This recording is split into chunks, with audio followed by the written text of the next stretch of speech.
الحمد لله رب العالمين الرحمن الرحيم مالك يوم الدين إياك نعبد وإياك نستعين اهدنا الصراط المستقيم صراط الذين أنعمت عليهم غير المغضوب عليهم ولا الضالين.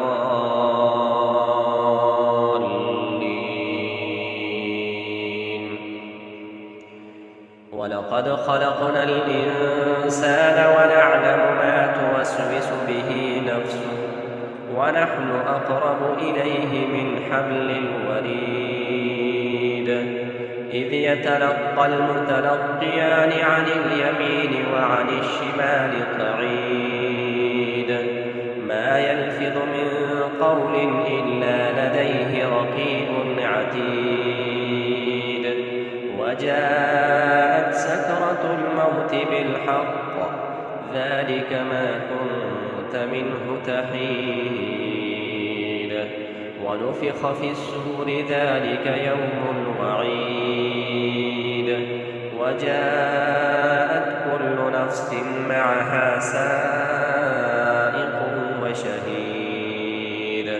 لقد كنت في غفلة من هذا فكشفنا عنك غطاءك فبصرك اليوم حديد وقال قرينه هذا ما لدي عتيد ألقيا في جهنم كل كفار عنيد مناع للخير معتد مريب الذي جعل مع الله إلها آخر فألقياه في العذاب الشديد قال قرينه ربنا ما أطغيته ولكن كان في ضلال بعيد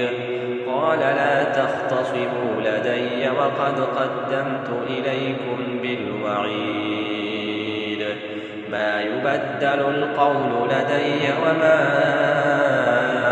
أنا بظلام للعبيد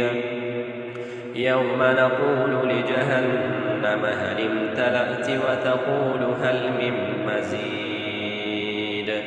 وأزلفت الجنة للمتقين غير بعيد هذا ما توعدون لكل أواب حفيظ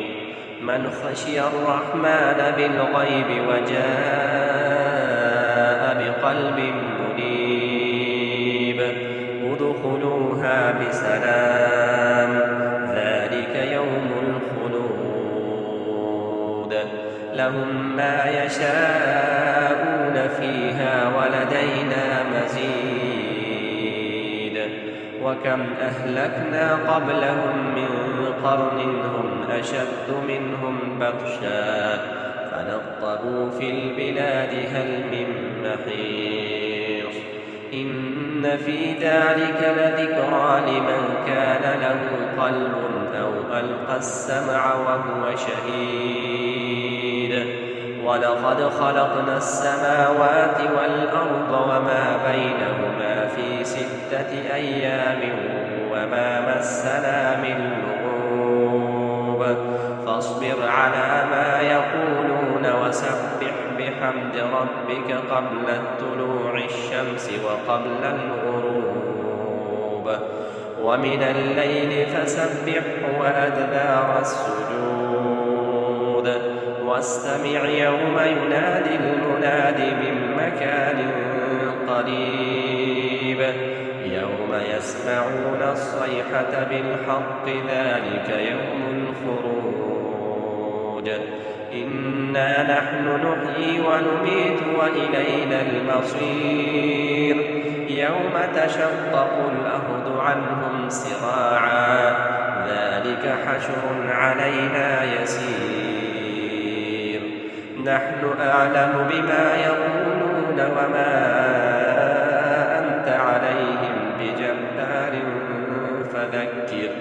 فذكر بالقرآن من يخاف وعيد